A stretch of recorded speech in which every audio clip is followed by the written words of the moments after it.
কারাগারে পাঠানোর ২৪ ঘণ্টারও কম সময়ের মধ্যে জামিন পেলেন চিত্রনায়িকা নুসরাত ফারিয়া।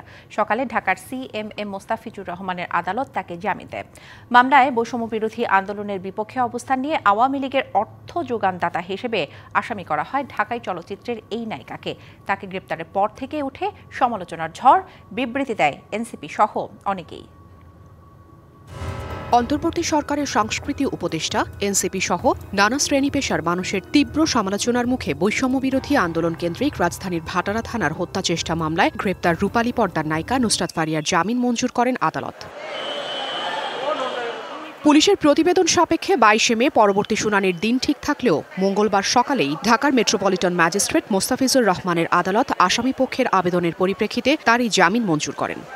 আদালত ন্যায় বিচার করেছে এবং একটি ইনোসেন্ট এবং this person was not in the country, তাকে অ্যারেস্ট করাটা হয়তো বা যুক্তিযুক্ত ছিল না। শাইনি চুলে এখন হবে সব হেয়ারস্টাইল, সিল্কোর দ্বিগুণ শাইনি চুল প্রতিদিন। এবং তাকে আজকে বেল সিকিউর করায় আমি মনে করি the court and the justice system of Bangladesh has done it's part. আইনজীবীরা জানান, জুলাই গণঅভ্যুত্থানের সময়ের ঘটনায় যে মামলা হয়েছে সে সময় ফারিয়া ছিলেন দেশের বাইরে। যেহেতু উনি দেশের বাইরে ছিলেন, আপনারা জানেন জুলাই ৯ তারিখ থেকে অগাস্টের ১৪ তারিখ পর্যন্ত উনি কানাডায় অবস্থান করছিলেন এই মামলার ঘটনার সময়কালের অনুসারে। তো সে মর্মে সন্তুষ্ট হয়ে বিজ্ঞ আদালত আজকে ওনার জামিন মঞ্জুর করেছেন। আমরা অলরেডি প্রসেস স্টার্ট করেছি, আমরা বেল বন্ড জমা দিয়েছি আদালতে। এখন বাকিটা বিচারিক প্রক্রিয়া, জেল হাজতে কাগজটা পৌঁছাতে যতটুকু সময় লাগে।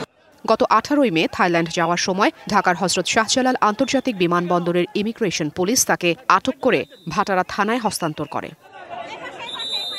অভিনেত্রীর জামিন নামঞ্জুর করার পর থেকেই গ্রেপ্তারের বিষয়টি নিয়ে আলোচনা সমালোচনা চলতে থাকে সামাজিক যোগাযোগ মাধ্যম জুড়ে। মামলার অপর আসামিদের মধ্যে আছেন অপু বিশ্বাস, নিপুণ আক্তার, আসনা হাবিব ভাবনা, জায়েদ খান সহ 17 অভিনয়শিল্পী।